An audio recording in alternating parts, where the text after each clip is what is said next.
Oh, Jesus. Is that what they think we did to him? Yeah. Can they tell I'm Jewish? Yes. Your sweater.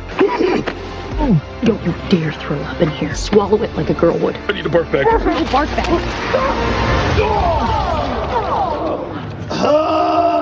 Is it still happening? It's still happening a little, yeah. We did not kill Jesus!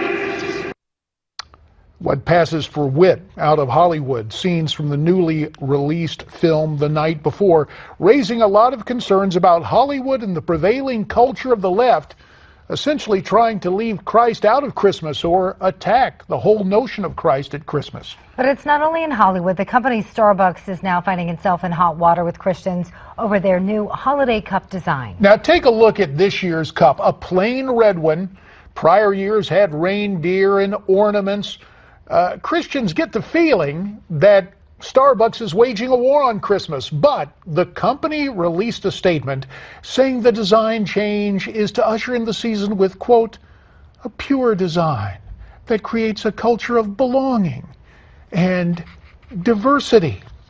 For more, let's welcome in Dr. Richard Land, president of the Southern Evangelical Seminary in Charlotte. He joins us via Skype. Richard, welcome back to Newsmax Prime. Starbucks has embraced the left so much for diversity. Is it a big deal that they've gone to a red cup? Well, for Christians it should be, and it certainly will impact my patronage of Starbucks. I probably have a chance to let them know. By the way, I would have bought some coffee today if you'd had a cup with Christmas ornaments on it, or if you had a cup that was clearly Christmas. But I'm not, so that's money you've lost. That's the only language these people understand. We had here in Charlotte, we had the so-called glacier instead of the Christmas tree that was going to be at our most prominent mall. And so many Charlotteans complained that we now have a Christmas tree. We have to speak up when we're being dissed, when a traditional Christmas holiday is being dissed. The only way to make merchants aware and to get our voice heard is to make it clear that we are going to we're going to vote with our pocketbooks. We're going to vote with our consumer dollars. That is the only language that these people are going to understand. And one of the main reasons they're not stressing Christmas or they're turning away from Christmas is they're getting pushed from the left. They're getting pushed from the secular progressives. And unless people of traditional values and Christians push back, then the companies and the moguls are going to go in the direction of least resistance. Doctor, a Christian evangelist in Arizona had a message for the Starbucks company regarding its new cup design and its galvanizing people across the country. Here's what he had to say. Do you realize that Starbucks wanted to take Christ and Christmas off of their brand new cups? That's why they're just plain red. In fact, do you realize that Starbucks isn't allowed to say Merry Christmas to customers? Well, I decided instead of simply boycotting, well, why don't we just start a movement? So when I went in and I asked for my coffee, they asked for my name, and I told them my name is Merry Christmas. So guess what? Starbucks, I tricked you. That's some trickery, huh? Would you do that or just stay out of the stores, Richard?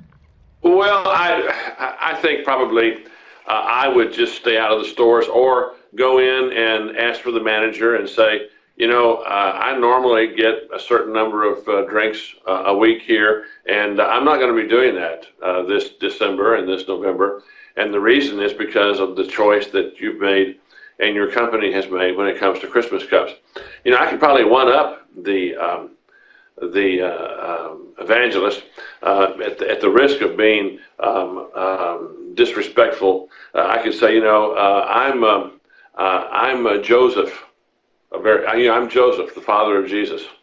Well, hey, Joseph, the father of Jesus, your latte's ready. Yes, and we would excuse that identity theft for a second, at least in terms of talking about it. We began the segment with a film out of Hollywood, The Night Before. Why do you think the Hollywood community takes a theme patently hostile toward Christians and tries to pass it off as wit at Christmas time, about 45 seconds? I think that reflects who they are. I think it reflects the Hollywood community, which is irreligious and often blasphemous. And that's why they're always so stunned when Christian movies like War Room and like Woodlawn do well. They can't imagine why anybody would go see a movie like that. They are so out of touch. They live in a parallel universe to the rest of the country, and certainly to the rest of the country that is Christian and practices traditional values. Dr. Richard Land, Skyping in from Charlotte tonight. As always, Dr. Land, you have our thanks. So what about it? Is there a war on Christmas? What about the Hollywood conduct and Starbucks? We'd love to hear from you.